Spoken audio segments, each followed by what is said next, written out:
اعوذ بالله من الشیطان الرجیم بسم الله الرحمن الرحیم. ګرانو زده کوونکو السلام علیکم ورحمة الله وبرکاته. موږ ستاسې د اووم ټولګي د دیني ښوونې او روزنې لومړی درس دی او موضوع مو د احادیث پیژندنه، صفحه د کتاب اوله دوهمه او دریمه صفحه درس اول. نو راځو په درس ویلو شروع کوو، تر پایه راسره پاته سئ تر څو د درس څخه استفاده وکړای سئ. ګرانو زده کوونکو د اووم ټولګي د دیني ښوونې او روزنې کتاب معمولا پر دریو اسلامي موضوعاتو یا پر دریو اسلامي برخو مشتمل دی. یعنی دا چې د اووم ټولګي د دینیات مضمون کتاب د دریو برخو څخه جوړ شوی دی او یا دریو برخو ته ویشل شوی دی چې د هغوی څخه لومړی برخه احادیث، دوهمه برخه اسلامي فقه او دریمه برخه د رسول الله صلی الله علیه وسلم ژوند یا سیرت دی. د کتاب لومړی برخه د رسول الله صلی الله علیه وسلم مبارکو احادیثو ته ځانګړې شوې ده.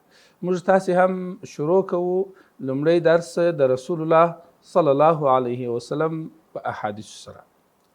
د مخکې د دې چې موږ د احادیثو په درس باندې شروع وکړو د رسول الله صلی الله علیه وسلم احادیث ووایو، د هغه څخه مخکې څه شیان د حدیثو په اړوند ضروري دي چې وپېژندل شي.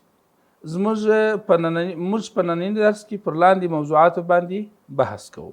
لومړی د احادیثو تعریف او پیژندنه، د احادیثو د علم موضوع، د احادیثو د ځینو اصطلاحاتو سره اشنایي او بلدتیا او د راویانو یا روایت کوونکو په لحاظ د احادیثو ډولونه.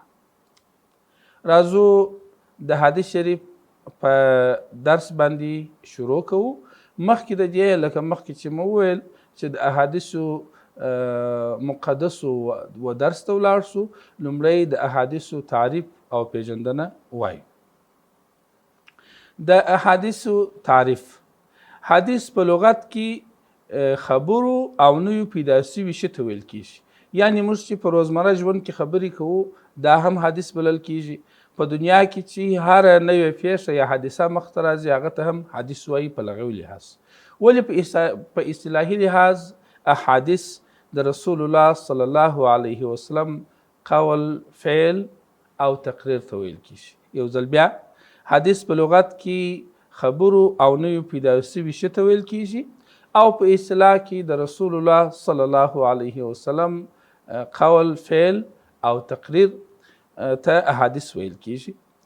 د احادیثو د علم موضوع: د علیه السلام مبارک وینا، کړنه او تقریر د احادیثو د علم موضوع دی.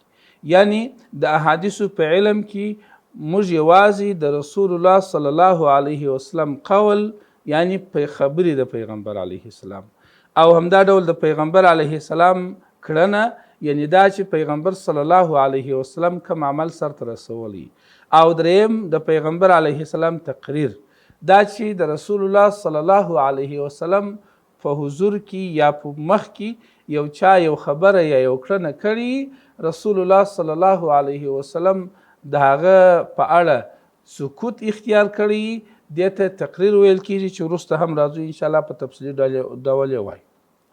دریم د احادیثو د علم غرض او هدف.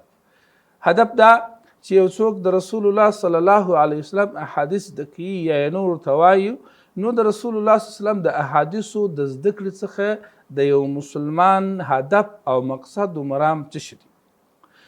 د احادیثو د علم څخه د رسول الله صلی الله علیه وسلم پیروي ده. ځکه د پیغمبر علیه السلام پیروي هله ممکنه ده، د رسول الله صلی الله علیه وسلم پیروي هغه وخت کېدای شي چې د پیغمبر صلی الله علیه وسلم احادیث وویل شي. ځکه د پیغمبر علیه السلام پیروي، د پیغمبر اسلام متابعت دا رسول الله صلی الله علیه وسلم په خپلو اقوالو او افعالو کې بیان کړي او ښکاره کړي دي. تر هغه وخته پورې موږ د رسول الله صلی الله علیه وسلم پیروي نشو کولای تر څو چې موږ د پیغمبر صلی الله علیه وسلم احادیث زده نه کړو. نو د احادیثو د علم هدف د رسول الله صلی الله علیه وسلم د پیغمبر علیه السلام پیروي چې دا پیروي د دنیا او آخرت د کامیابی سبب کېدای شي. اوس راځو د حدیث په تعریف کې موږ وویل چې احادیث په لغت کې خبرو ته ویل کیږي او په اصطلاح کې د پیغمبر اسلام قول فعل او تقریر دي. په خلاص ډول د قول فعل او تقریر تشریح کوو. لومړی قول څه ته ویل کیږي؟ قول وینا ته ویل کیږي. د رسول الله صلی الله علیه وسلم یو خبره چې خپل صحابه او خپل امتیانو ته یې کړي دې ته قول ویل کیږي او دا قول حدیث دی او دغه حدیث ته قولی حدیث ویل کیږي چې وروسته به ان شاء الله بیا بیان ورباندې وکړو.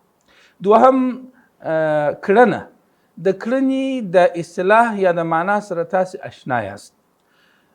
رسول الله صلی الله علیه وسلم چې کومې کړنې په خپل ژوند کې کړي دي دا هم احادیث بللی سو. او دریم تقریر. تقریر څه ته ویل کیږي؟ تقریر دې ته ویل کیږي چې د رسول الله صلی الله علیه وسلم په مخ کې یو چا یوه خبره کړي یا یو عمل کړي، رسول الله صلی الله علیه وسلم دا کس د دې عمل یا د دې خبرې څخه منع کړي نه او سکوت یې اختیار کړي، دې ته بیا تقریر ویل کیږي. نو ویلی سو چې حدیث په اصطلاح کې د پیغمبر علیه السلام د رسول الله صلی الله علیه وسلم قول، کړنه او تقریر دی.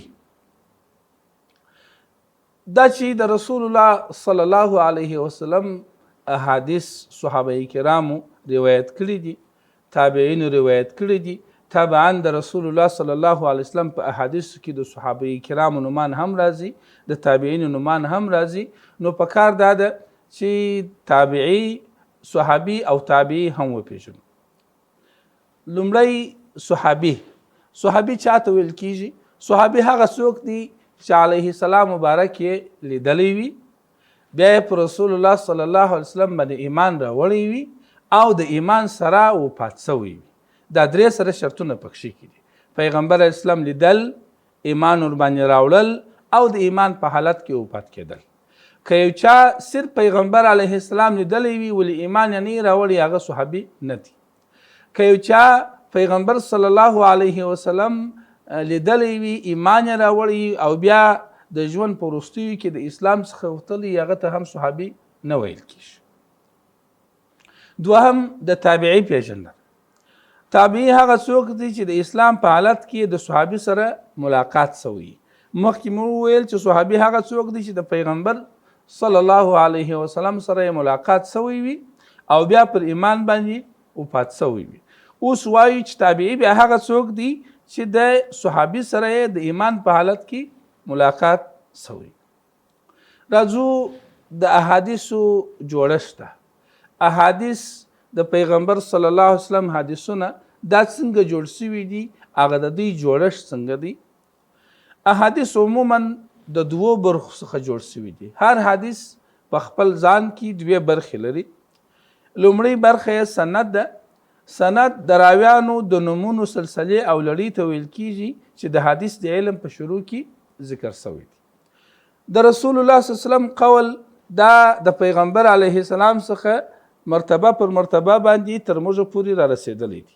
اول د پیغمبر علیه السلام څخه د حدیث یو صحابي اورېدلی دي، هغه را نقل کړی دي، بل جنې اورېدلی دي، د هغه څخه بل، د هغه څخه بل، سلسله پر سلسله تر موږ پورې را رسېدلی دي. دغه د صحابه کرامو د نومونو سلسله یا د راویانو د نومونو سلسله چې فرضاً فلان عن فلان عن فلان عن فلان، یا که پښتو وایم چې د رسول الله صلی الله علیه وسلم څخه روایت دي، د رسول الله صلی الله علیه وسلم څخه عمر رضی الله عنه روایت کړی، د هغه څخه فلان صحابي کړی، د هغه څخه فلان تر دې وروستي راوي پورې چې بیا د حدیث لیکي بیا بیانوي، دغه د نومونو سلسله دې ته د حدیث سند ویل کیږي. او سند په حدیث کې ډیر مهم دی. تاسو ته به د احادیثو د تدوین یا د راټولونې په برخه کې دا بحث راسي، کله چې د پیغمبر علیه السلام د وفات څخه وروسته صحابه کرامو احادیث راټولول، نو هغه احادیث راټولول، هغه احادیث لیکل چې د هغه به دغه د راویانو سلسله کوم خلک چې د پیغمبر علیه السلام څخه د احادیث روایت کړي دي او د پیغمبر علیه السلام څخه اورېدل دي، دا به ډېر قوي خلک و، د حافظې خاوندان به و، د علم خاوندان به و، د تقوا خاوندان به و، د مسلمانۍ خاوندان به و، هغوی یې لیکل. که به چیرې په یو حدیث د حدیث په یو سند کې یو ضعیف کس رالی لا هم هغه حدیث ته ډیره ترجیح نه ورکول.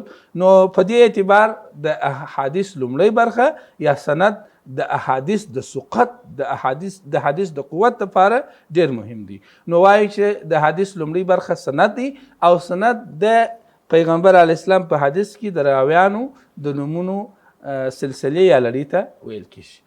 د احادیثو دوهمه برخه متن دی. متن د هغه الفاظو څخه عبارت دی کوم چې د پیغمبر صلی الله علیه وسلم د کړنو ویناو او تقریرونو څخه بحث کوي. فرضاً یو صحابي وایي ما د پیغمبر صلی الله علیه وسلم څخه واوریدل هغه وویل چاکه کلمه وویل چې لا اله الا الله محمد رسول الله دخل الجنه هغه به جنت داخل کیږي. دغه چې دی وایي پیغمبر علیه السلام وویل چې که چا کلمه د لا اله الا الله محمد رسول الله دا په اخلاص سره وویل هغه به جنت داخل سي. دغه برخه چې نسبت علیه السلام مبارک ته کیږي یا د علیه السلام مبارک کول په کې لیکل شوی دي دغه ته د حدیث متن ویل کیږي. راځو ګرانو زده کوونکو د حدیث شریف و ډولونو ته. احادیث د روایت کوونکو په لحاظ په ډیرو لحاظونو احادیث ویشل کېدلی سي یا په ډیرو وجوهاتو باندې احادیث ویشل کیږي. هغه بیا په نورو درسونو کې وایو. نن د روایت کوونکو په لحاظ احادیث پر درې ډوله باندې موږ ویشو. هغه کسان روایت کوونکي هغو کسانو ته ویل کیږي چې د رسول الله صلی الله علیه وسلم څخه حدیث اوریدلی او بیا تر موږ پورې را رسولی دي.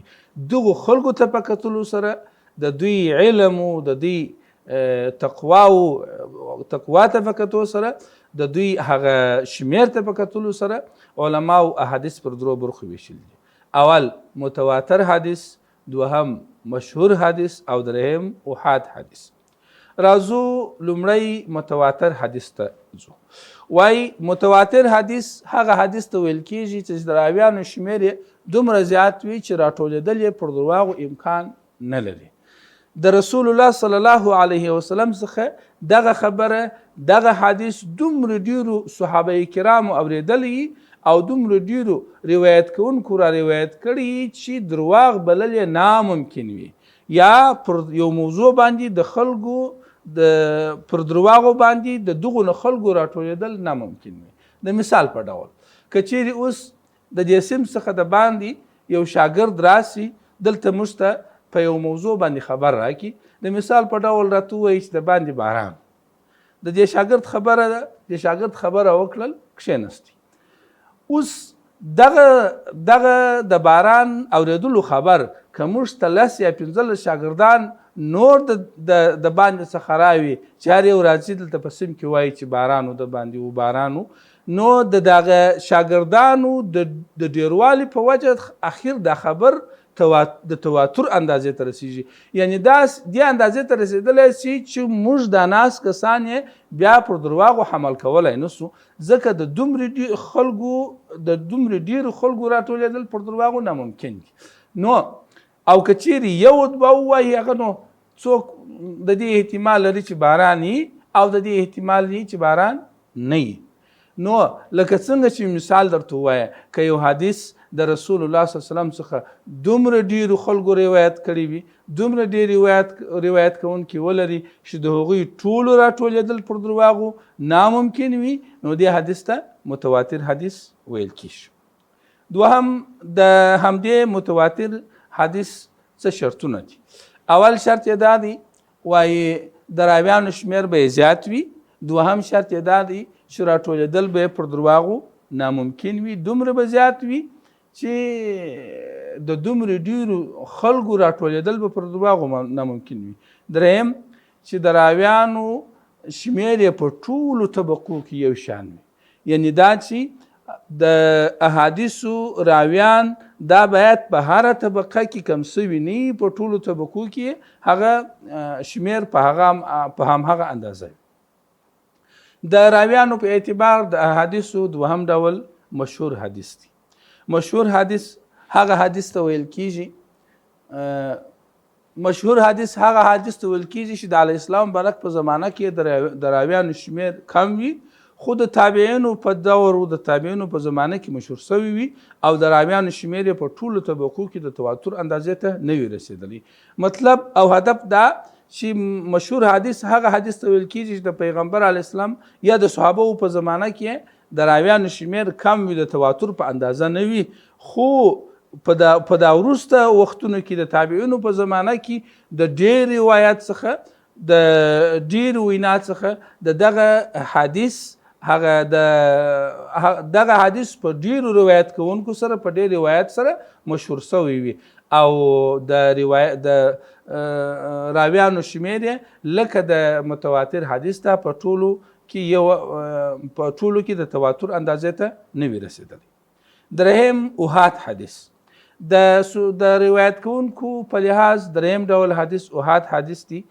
احاد حدیث هغه حدیث ته ویل کېږي چې د راویانو شمیر د مشهور اندازې ته نه وي رسېدلی او د مشهور حدیث ټول شرطونه پکښې موجود نه وي.